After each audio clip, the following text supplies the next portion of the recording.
Hello, students. This is Mr. Lee. Welcome back to another random read aloud.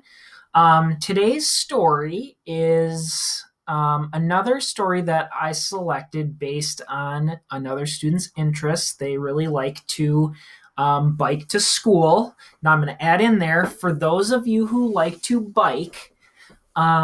Make sure that this is super important for like safety on the roads that you are stopping at stop signs, um, that you're looking both ways before you cross the street. So when you come up to a street, you can't just like go flying right through it. You have to look left, right, left, and then go. So just make sure that you're being safe on the streets. Okay, so this story, Fixing My Sister's Bike, is by Kyria Abrahams. Follow along as I read. I love to fix things. I'm only 8 years old, but I can figure out lots of stuff by myself. I want to be a scientist when I grow up. Last week, the red shiny reflector came off my sister's bicycle seat. My sister Ariel said she wanted to take it to the bicycle repair shop to be fixed. No way, I stopped her. I know how to fix things, so I'll fix this too. Well, it had better work, Ariel said. She looked like she didn't believe me.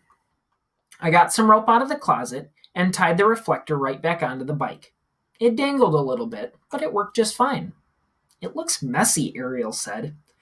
When Dad came home, I showed him how I had fixed the bike.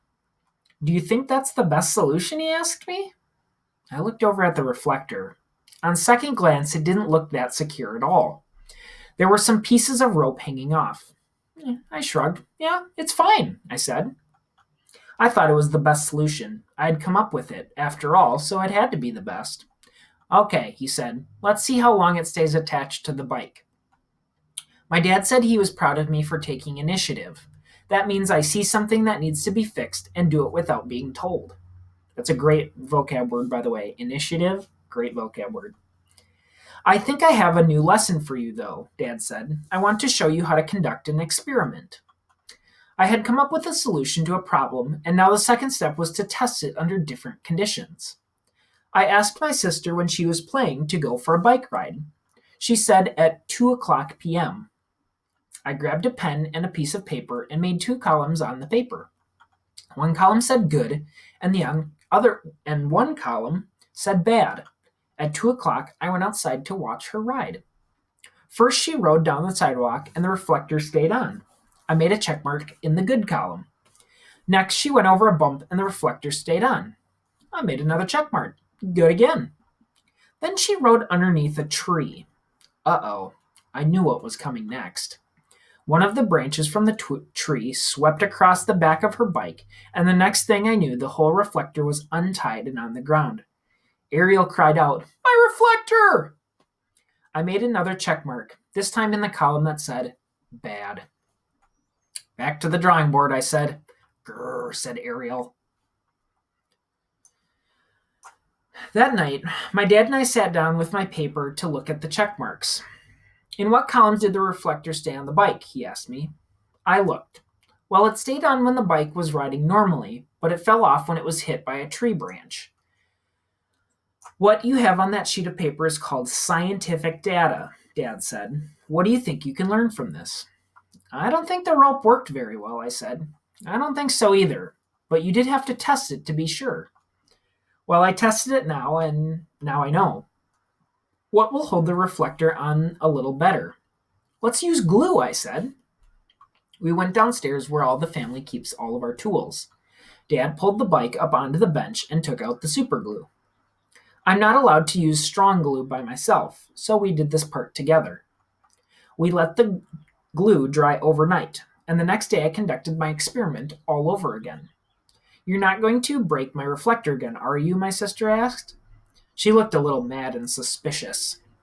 Well, I don't think so, I told her, but that's what this experiment is for. Do you trust me?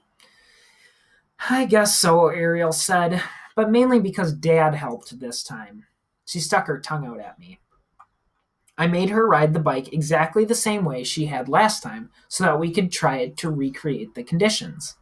This is important in a scientific experiment. She rode down the sidewalk. The reflector stayed on. So far, so good. Then I had her go over the bump again. The reflector stayed on. I made another check mark. But now it was time for the final test. Okay, get ready, I yelled. It's time to go under the tree. Just like last time, my sister rode under the tree. However, this time the reflector stayed on the bike. Yay! It didn't fall off, Ariel squealed happily. I was pretty proud myself. I made a great big check mark in the good column and then drew a smiley face just for fun. I turned around to see that my dad had been watching the entire time. Excellent work, little scientists, he said. You recreated the experiment and found the solution to your sister's bike problem. And I saved us a trip to the bike shop, I said. You sure did, Ariel said. And then she gave me a great big hug. Thank you for tuning in. Stay tuned for another read aloud.